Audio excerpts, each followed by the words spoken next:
साधना एवं तड़प का महत्व। कुछ व्यक्ति एवं साधक कहते हैं कि हम साधना तो करना चाहते हैं, परंतु हमारी अड़चनें हमें साधना करने नहीं देती। साधना के दौरान आने वाली अड़चनों के विषय में हमारा दृष्टिकोण कैसा होना चाहिए, यह जान लेते हैं। आध्यात्मिक प्रगति के लिए सबसे आवश्यक घटक है तीव्र तड़प। जब तक हम में यह गुण रहता है, हम प्रत्येक अड़चन को मात देते हुए आगे बढ़ते जाते हैं। ध्यान रखें, इस संसार में ऐसी कोई अड़चन नहीं जिसका कोई तोड़ नहीं हो सकता। अतः साधक को अड़चनों का निराकरण करते हुए आगे बढ़ने का प्रयत्न करना चाहिए।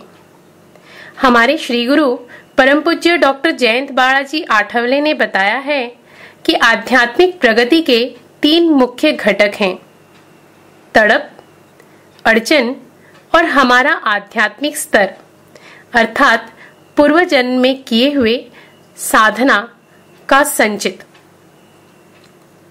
इन तीनों घटक में तड़प का महत्व 80% है और अड़चन एवं हमारे आध्यात्मिक स्तर का महत्व मात्र 10% है।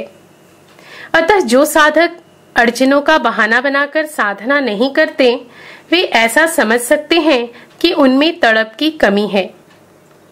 तड़प बढ़ाने के लिए कुछ प्रयास निरंतरता से करें। पहला, अपने अंतर्मन में साधना के संस्कार को अंकित करें। इस हेतु संत लिखित सुबोध एवं सरल ग्रंथों का पठन आरंभ करें।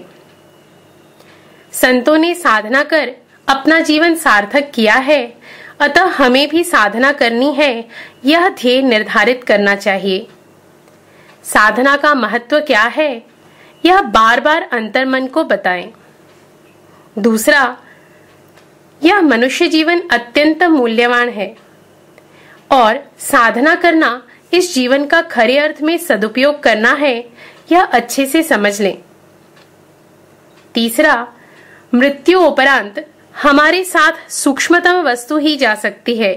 साधना सूक्ष्मतम है और हमारी सूक्ष्म जीवात्मा के साथ सरलता से जाती है और मृत्यु के उपरांत की यात्रा को भी सुलभ करती है। चौथा, जैसे गुड़ खाने से मुंह मीठा हो जाता है, वैसे ही साधना करने से व्यावहारिक और आध्यात्मिक अड़चनों की तीव्रता कम हो जाती है और मन आनंदित रहने लगता है। पांचवा, मात्र मुझे कष्ट है, यह कहने से कोई भी रोग ठीक नहीं होता। इसके विपरीत कष्ट के निराकरण हेतु योग्य रूप में औषधि लेनी पड़ती है, पथ्य का पालन करना पड़ता है और वैद्य के कहने पर आवश्यकता पड़ने पर शल्य क्रिया भी करवाना पड़ता है। उसी प्रकार अनेक जन्म के पाप के कर्मफल को नष्ट करने के लिए साधना करनी पड़ती है। सर्व कष्ट के ऊपर शाश्वत उपाय मात्र साधना करना है। छठा, जिसने योग्य प्रकार से साधना की है, उसे ईश्वरीय कृपा से सुख, समृद्धि, यश सब मिला है और साथ में आनंद में रहने का वरदान भी। अतः साधना करें।